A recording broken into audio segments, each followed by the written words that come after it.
In the hush of the desert night, where the winds whisper secrets, a palace stands draped in both splendor and silence, its golden gates holding stories the world longs to hear. Beneath its high walls, a father's heart beats with both pride and pain, a rhythm no crown can silence, a melody no throne can erase. For not every tale of a prince is gilded with endless joy. Some are written in tears and sacrifices, in truths only the stars can guard.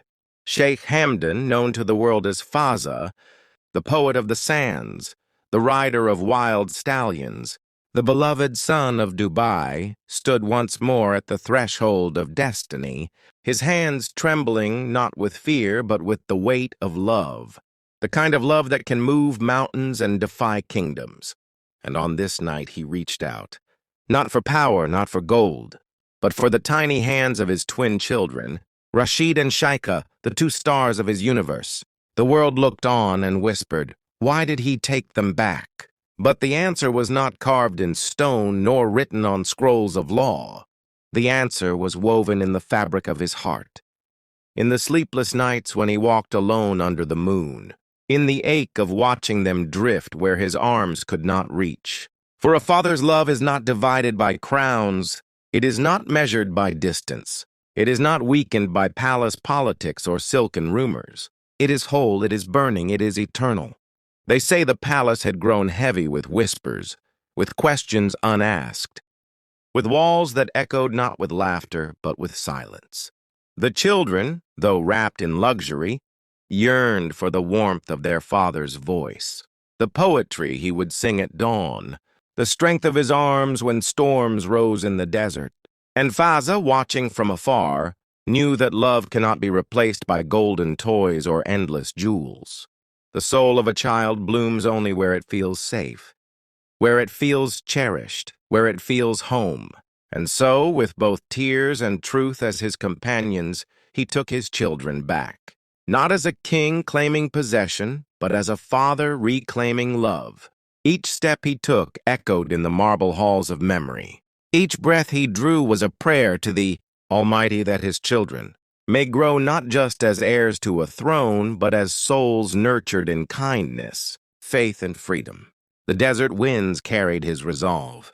The falcons soaring above the dunes seemed to nod in silent approval, for they knew this man's spirit was bound not by politics but by poetry, not by rules but by the rhythm of his heart.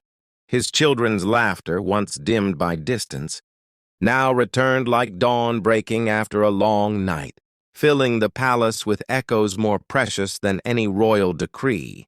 Yet it was not an easy choice. Behind the beauty of the act lay rivers of pain, a father torn between duty to a nation and duty to his heart, between the world's expectations and the cries of his children. The crown asked for strength. The heart asked for surrender. And in choosing love, he chose both strength and surrender. Together, oh, the tears he shed when the palace slept, when no servant's eyes could see him, when no poet could write his sorrow. Those tears were the truth, the kind of truth no throne dares speak. They fell upon prayer mats, upon the silent sands, upon the endless sea, becoming pearls of grief hidden beneath the waves. The real reason?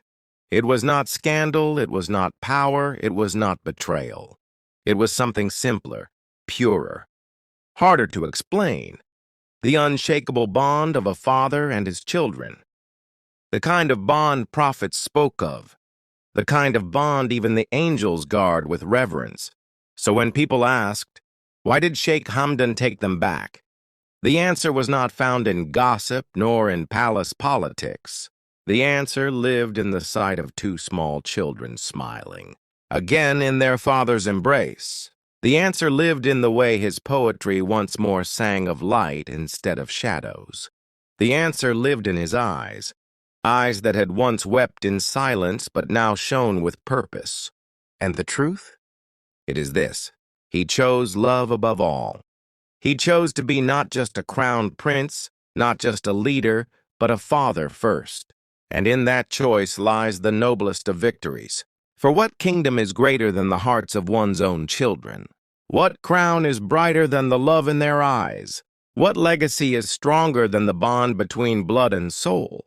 Thus the tale lives on, whispered by the sands, written in the stars, carried in the wings of falcons. It is not just a story of a prince and his children. It is the story of every father who dares to love beyond walls, every parent who dares to fight for the laughter of their children. It is a story of tears, yes, but tears that carved truth, tears that gave birth to strength, tears that showed the world that behind every crown lies a heart that bleeds the same as ours. And so the desert remembers, and so the world wonders, and so the children grow, not as distant heirs in lonely halls, but as beloved souls in the arms of their father. The poet Prince of Dubai, who once wrote with ink, but now writes with love,